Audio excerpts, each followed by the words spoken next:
Galaxy health insurance best in health insurance industry அப்படின்னு ஒரு வார்த்தையை சொல்லியிருக்கிறேன் அந்த இடத்துல.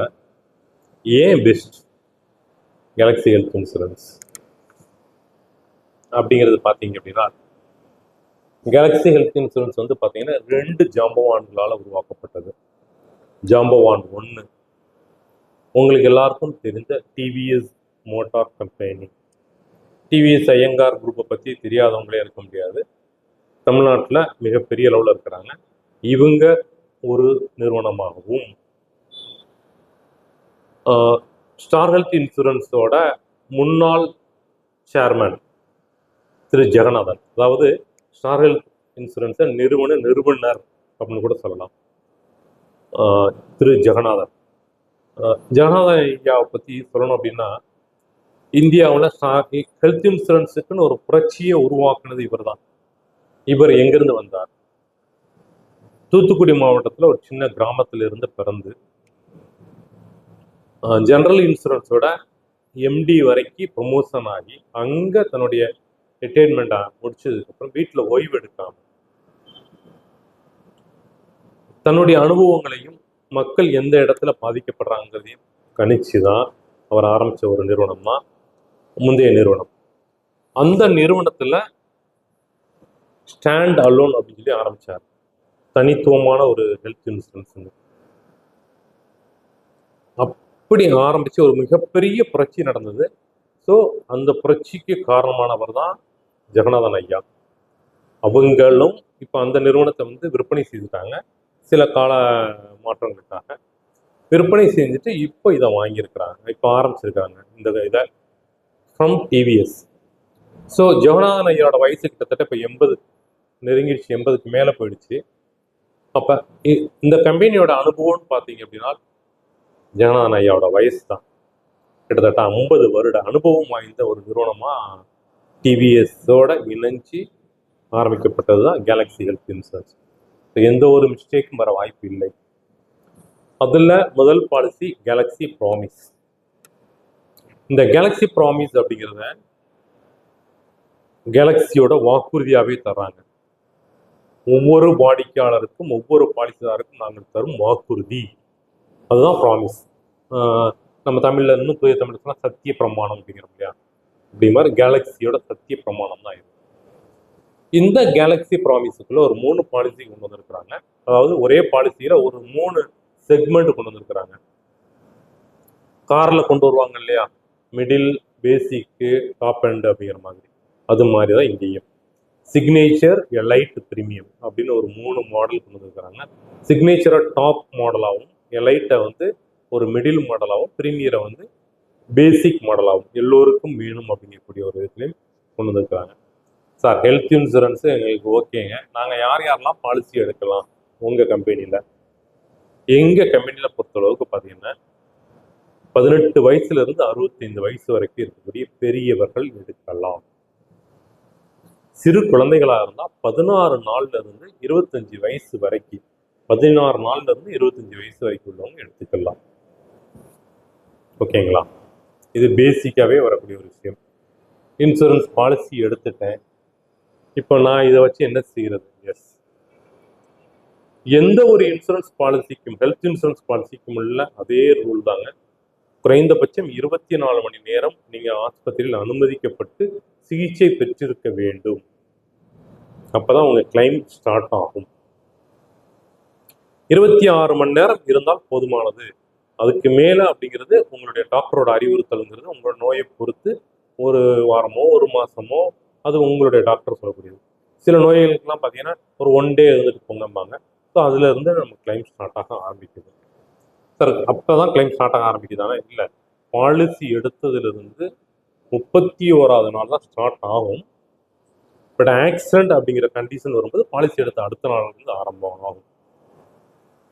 ஆனால் ஒரு கிளைம் டெய்லி நான் போய் ஹாஸ்பிட்டலில் செக்அப் பண்ணிட்டு போகிறேன், அதெல்லாம் கிளைம் தருவீங்களா? ஓபி இதெல்லாம் கிடையவே கிடையாது. ஓகேங்களா? சார் நீங்கள் சொன்னீங்க ஓபியெல்லாம் தரமாட்டோன்னு சொன்னீங்க, வச்சுருந்தீங்க. ஆனால் பாருங்கள், நான் தொடர்ந்து ஓபி போயிட்டு வந்தேன், 10 நாளாக ஓபி போயிட்டு வரேன். டாக்டர் கிட்டத்தட்ட ஸ்கேன் எடுத்தார், எக்ஸ்ரே எடுத்தார், எல்லாம் எடுத்தார். இப்போ அட்மிஷன் ஆக சொல்லியிருக்காரு ஹாஸ்பிட்டலில். அட்மிஷன் ஆகிட்டேன். அப்போ இந்த எடுத்த ஓபி எல்லாம் கண்டிப்பாக அந்த பழைய பில்ஸ், அதாவது அட்மிஷன் ஆனதுக்கு 90 நாளைக்கு முன்னாடி உள்ள பில் சிக்னேச்சர் பிளான்லையும், அட்மிஷன் ஆனது 60 நாளைக்கு முன்னாடி உள்ள பில்ஸ் எலைட்லையும், ப்ரீமியரில் 30 நாளைக்கு முன்னாடி உள்ள பில்லும், 30 நாளைக்கு உள்ள பில்லும் நீங்கள் கிளைம் செய்து கொள்ளலாம். இதெல்லாம் கிளைம் பண்ணலாம் சார்?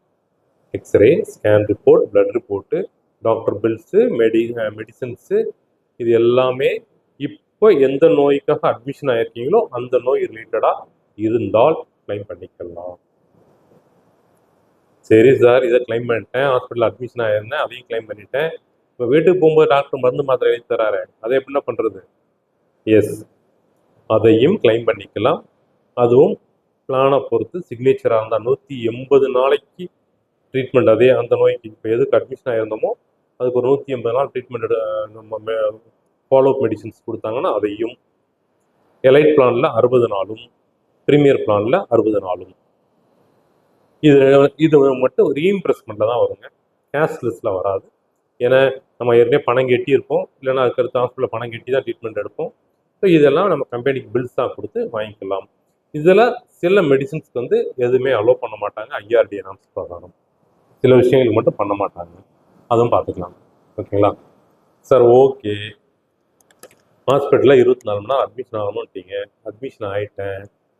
இப்போ அட்மிஷன் ஆகும்போது டாக்டர் எனக்கு ரூம் கேட்குறாரு, நான் என்ன மாதிரி ரூம் எடுக்கிறது? எஸ்,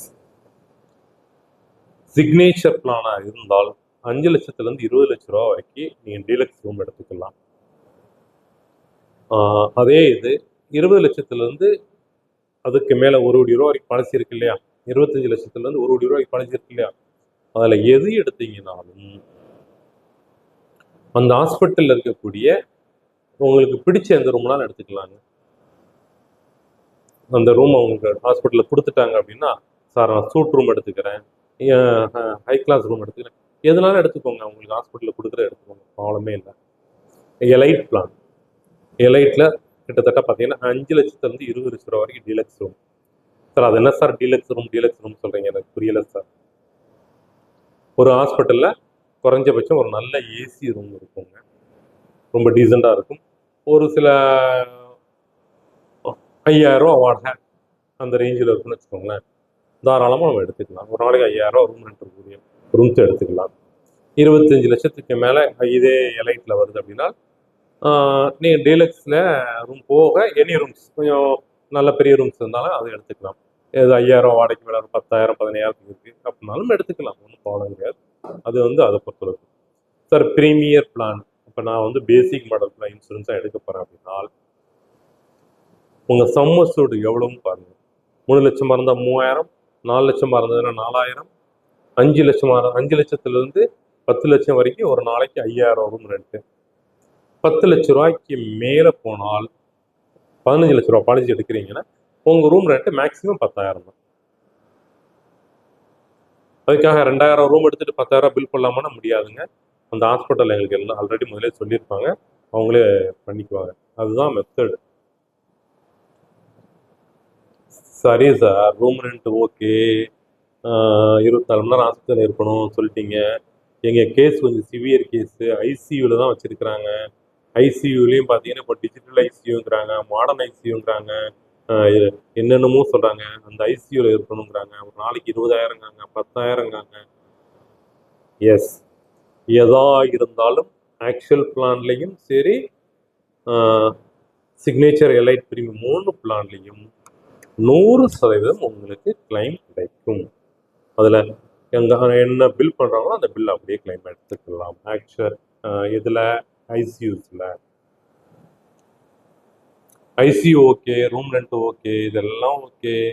இப்போ ஹாஸ்பிட்டலுக்கு நான் ஆம்புலன்ஸில் தான் வந்தேன் சார், ஏன்னா எனக்கு ரொம்ப முடியல, ஆம்புலன்ஸில் வந்தேன், நான் என்ன செய்யலாம்? எஸ், ஆம்புலன்ஸில் வந்தீங்கன்னா சிக்னேச்சர் பிளானாக இருந்தால் நீங்கள் என்ன ஆம்புலன்ஸ் வாடகை கொடுத்தீங்களோ அந்த ஆம்புலன்ஸ் வாடகை கட்டிடலாம், கொடுத்துருவாங்க கம்பெனி. எலைட்டாக இருந்ததுன்னு வச்சுக்கோங்களேன், ஒரு தடவை ஹாஸ்பிட்டலில் அட்மிஷன் ஆகி ஒரு கிளைம் போனால் 5000. அதே இது ஒரு வருஷத்தில் 4 கிளைம் பண்ணுறோம், 5 கிளைம் பண்ணுறோம், ஆனால் 2 தடவை மட்டும் தான் நீங்கள் வந்து இன்னும் ஆம்புலன்ஸ் கிளைம் பண்ண முடியும். ஒரு தடவைக்கு 5000 பண்ணிட்டீங்க, 2வது தடவைக்கு இன்னொரு 5000, 2 தடவை பண்ணலாம். 4 தடவை போனாலும் கிளைம் பண்ணாலும் 2 தடவைக்கு தான் நமக்கு அப்ரூவல் ஆகும். ப்ரீமியரில் சார் பேசிக் தான் சார் எனக்கு ரொம்ப முக்கியம், அதை சொல்லுங்க அப்படின்னா 2500 ஒரு தடவைக்கு. ஒரு வருஷத்துக்கு 2 தடவை எடுத்துக்கலாம், 5000 மேக்ஸிமம். சார் திடீர்னு ஒரு எமர்ஜென்சி, என்னை இந்த ஹாஸ்பிட்டல்லேருந்து பாம்பேயில் இருக்கக்கூடிய ஒரு பெரிய ஹாஸ்பிட்டலுக்கு ஹெலிகாப்டரில் உடனே கூப்பிட்டு போகணும்னு நினைக்காங்க, அப்போ எப்படி கிளைம் பண்ணுறது? கிளைம் உண்டா? சிக்னேச்சர் பிளான் எடுத்தீங்க அப்படின்னா உங்களுடைய சம்மர்சூல்ல 10% இல்லைன்னு கொடுத்துருவாங்க. 10 லட்ச ரூபா பாலிசியாக இருந்தால் 1 லட்சம், 1 கோடி ரூபா பாலிசியாக இருந்தால் 10 லட்சம் அலோவ் பண்ணுறாங்க. பார்த்துக்கோங்க, சிக்னேச்சர் பிளானில் 10 லட்ச ரூபா பாலிசியாக இருந்தால் 1 லட்சமும், 5 லட்ச ரூபா பாலிசியாக இருந்தால் 50,000மும், 1 கோடி ரூபா பாலிசியாக இருந்தால் 10 லட்சமும் அலோவ் பண்ணுறாங்க ஏர் ஆம்புலன்ஸுக்கு. எலைட் பிளானை பொறுத்தளவுக்கு சேம் தாங்க, 10%, அதாவது சம்மர்ஷூலில் 10, 5 லட்ச ரூபா போட்டிருந்தீங்கன்னா 50,000, 10 லட்சம் போட்டால் 10 லட்சம், 1 லட்சம், 25 லட்சம் போட்டால் 2.5 லட்சம், 50 லட்சம் போட்டிருந்தாலும் 2.5 லட்சம் தான். அதில் மேக்ஸிமமே 2 லட்சம் தான் தருவாங்க, அதுக்கு மேலே தரமாட்டாங்க. பேசிக் ப்ரீமியரில் இல்லைங்க, அதுக்கான வாய்ப்புகள் இல்லை. ஓகேங்களா? அதனால் எது எடுக்கலாம் பார்த்துக்கலாம். சார் இந்த ஆம்புலன்ஸு இதெல்லாம் சொன்னீங்க, ஆனால் 24 மணி நேரம் ஆஸ்பத்திரியில் தங்கியிருக்குன்னு சொன்னீங்களே, இப்போ எனக்கு ஒரு சந்தேகம் வந்துருச்சு. இப்போ நான் ஒரு சின்ன ட்ரீட்மெண்ட்டு தான் போகிறேன், டயாலிசிஸ் போகிறேன், காலையில் போய்ட்டு சாயங்காலம் வந்துடலாம். ஒரு கேட்ராக்ட் சர்ஜரி போகிறேன், காலையில் போய்ட்டு சாயங்காலம் வந்துடலாம். இதெல்லாம் டே கேர் தானே சார் சொல்லுவாங்க, இதுக்கு எப்படி? அப்சல்யூட்லி டே கேரில் கிட்டத்தட்ட ஒரு 400 டிசீஸ் இருக்குதுங்க. இந்த 400 டிசீஸுமே அப்ரூவ்டு. டே கேர் ட்ரீட்மெண்ட் நீங்கள் எடுத்துக்கலாம். இப்போ தொண்டையில் வந்து டான்சில்னு சொல்லுவாங்க, காலையில் போனால் கட் பண்ணி விட்டுட்டு ஒரு மத்தியானம் வரைக்கும் இருக்க சொல்லிட்டு போயிடுவாங்க. இப்போ இதெல்லாம் நம்ம கிளைம் பண்ணிக்கலாம், ஒன்றும் ப்ராப்ளம் கிடையாது. இது எல்லாமே ஒரு பெரிய பியூட்டி என்ன கேட்டிங்கன்னா, டாக்டர் ஒரு 2-3 நாளைக்கு முன்னாடி சொல்லியிருப்பார் அவங்கள்ட்ட, இந்த ட்ரீட்மெண்ட் எடுக்கணுங்க, பண்ணணுங்க, வைக்கணுங்கன்னு இருப்பார். அப்போவே நீங்கள் உங்களோட health card, Galaxy health insurance கார்டை உள்ள கொடுத்துட்டீங்கன்னா அவங்களே அந்த கிளைம் ப்ரொசீஜர்லாம் பார்த்துக்கோங்க, நீங்கள் பார்க்க வேண்டியதே இல்லை. ஆனால் கேட்ராக்ட் இருக்கு பாருங்கள், இந்த கேட்ராக்ட் சர்ஜரி எடுக்கிறதுக்கு சில விஷயங்கள் இருக்குது.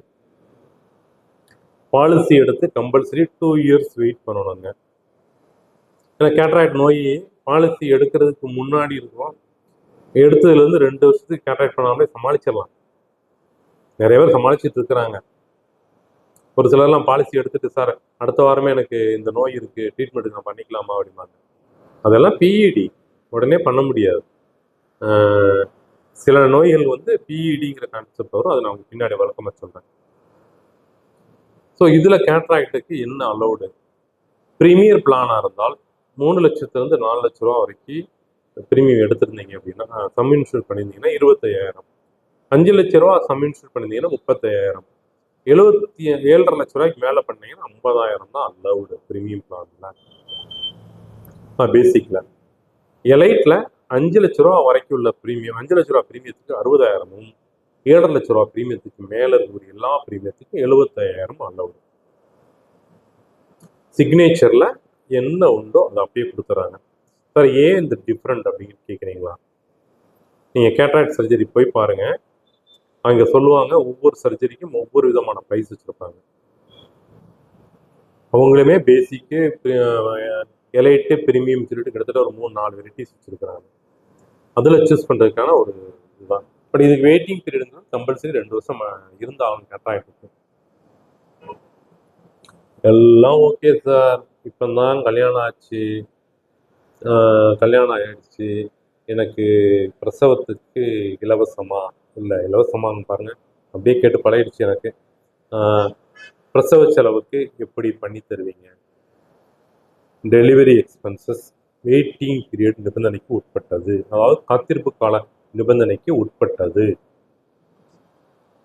திருமணமாகி 24 மாதங்கள் கழித்து தான் உங்களுக்கு இது கவர்ட் ஆகும். அதாவது 34வது மாதம் குழந்தை பிறக்குது அப்படின்னா உங்களுக்கு டெலிவரி எக்ஸ்பென்ஸ் கிளைம் பண்ணிக்கலாம்.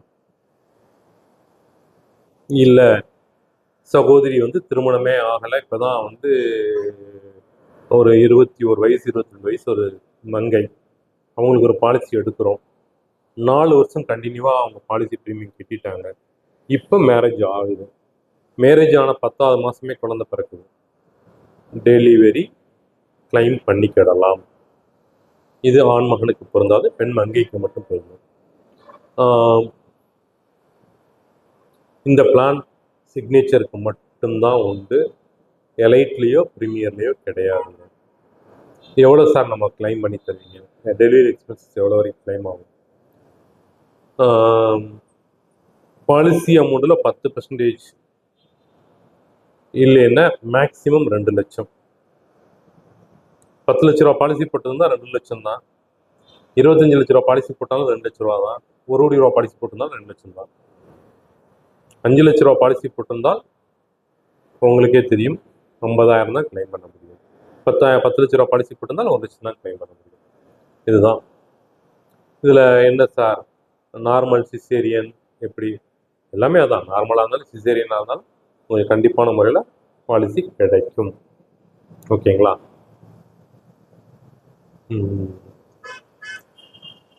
சார் பிரசவத்துக்கு கொடுத்துறீங்க.